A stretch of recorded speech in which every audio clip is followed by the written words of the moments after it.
አማራን ትግል አንተ ማን ነው እጅ የሰጠው ብለህ ነው የምትመጣው አይደል? እኔ ደግሞ ለአማራ ማን ነው የሰራው ብዬ መጠይቃለሁ። ለአማራ የበለጠ የሰራው ዘመነ ነው እስክንድር ነው?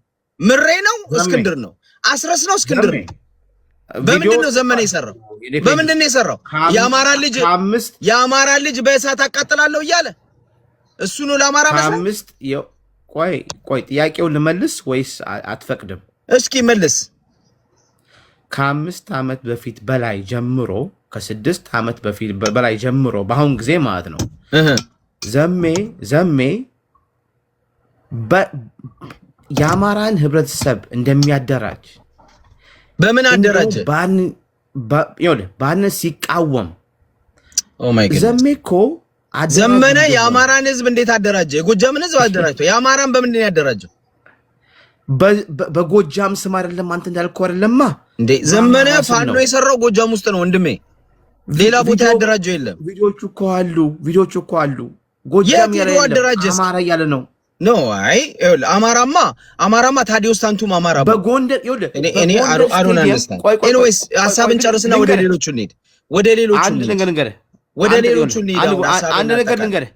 የጎጃም ስቴዲየም ውስጥ ተቀምጠው ዘመነ ካሴ ያሉት ልጆች የጎጃም ልጆች ናቸው ላይሉ ነው እንደ እነሱ ብትከፍትላቸው በላይ ዘለቀ ነው የሚያለው። የጎጃም ወጣት ብትከፍትላ በላይ ዘለቀ ዘመነ ካሴ ነው የሚያውቀው። የጎንደር በከለ መይሳው ካሳ ምናምን ነው የሚያውቀው። ሌላ ምን ያውቃል?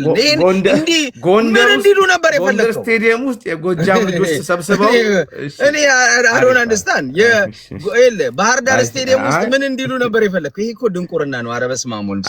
የባህር ዳር ወጣቶች ዘመነን ማድነቃቸው አማራ በሙሉ ይቀበሏል ማለት አይደለም፣ ማሳያ ማለት ነው። ቴምር የነገረች ነገር መሰለህ።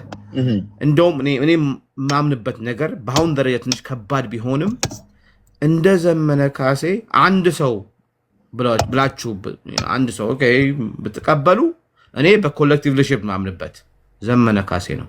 ኤኒዌይስ ሐሳቤን ልጨርስና ሳጠቃለሁ 1 ሚኒት አጠቃለሁ። እሺ በጣም አመሰግናለሁ። ያው ያቋረጥከኝ ቢሆንም ግን በጣም የገረመኝ ነገር ማለት ነው እኔ እዚህ ጋር ስቴትመንቱ አለኝ። እስክንድር ነጋ መጀመሪያ ጊዜ ማለት ነው ከኢጋድና ከአፍሪካን ዩኒየን ጋር በተነጋገረበት ጊዜ ማለት ነው የኢጋድና አፍሪካን ዩኒየን ክሊርሊ ባስቀመጡ ደረጃ እኛ የመጣ ነው ለዳታ አይደለም፣ እኛ የመጣ ነው ፒስ ኔጎሽዬሽንስ ነው። መጀመሪያ ከእናንተ ጋር ሳመጣ በፊት